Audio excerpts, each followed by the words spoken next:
If you want to hide an event in Calendly, this quick guide will walk you through the exact steps in just a moment. This is really useful if you have an event type that you do not want showing on your public booking page anymore, but you still want to keep it saved inside your account for later use. Maybe you're updating your scheduling options, pausing a service, or simply cleaning up your booking page. Whatever the reason, Calendly makes it easy to make an event secret without deleting it. And before we get started, if this video helps you, make sure to hit the like button and subscribe for more simple software tutorials just like this. Alright, let's jump in. First, log into your Calendly account using your normal email and password. Once you're inside, you'll be taken to your Calendly dashboard. From here, look for the section that says Event Types. This is where all of your available scheduling events are stored. Click on Event Types to open the full list of events you've created. Now you'll see all of your event types displayed on the screen.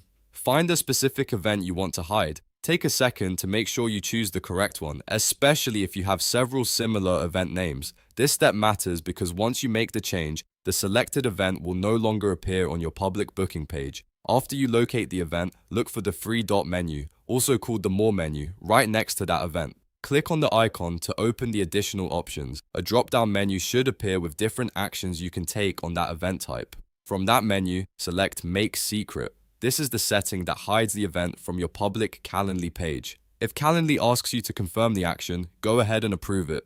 The change should apply right away. Once that's done, your event is now hidden from visitors on your public booking page. That means people browsing your Calendly link won't see it listed anymore. However, the event is not deleted. It will still remain inside your event type's dashboard, so you can bring it back later or edit it whenever you want. Also, keep in mind that if someone already has the direct link to that event, they may still be able to access it. That's the key difference here. Hiding an event in Calendly does not remove it from your account. It simply makes it private from the public-facing booking page. So if you're trying to temporarily pause an event without fully deleting your setup, this is the perfect option. If you found this tutorial helpful, please give it a like and don't forget to subscribe for more clear and practical how-to videos. Thanks for watching and I'll see you in the next one.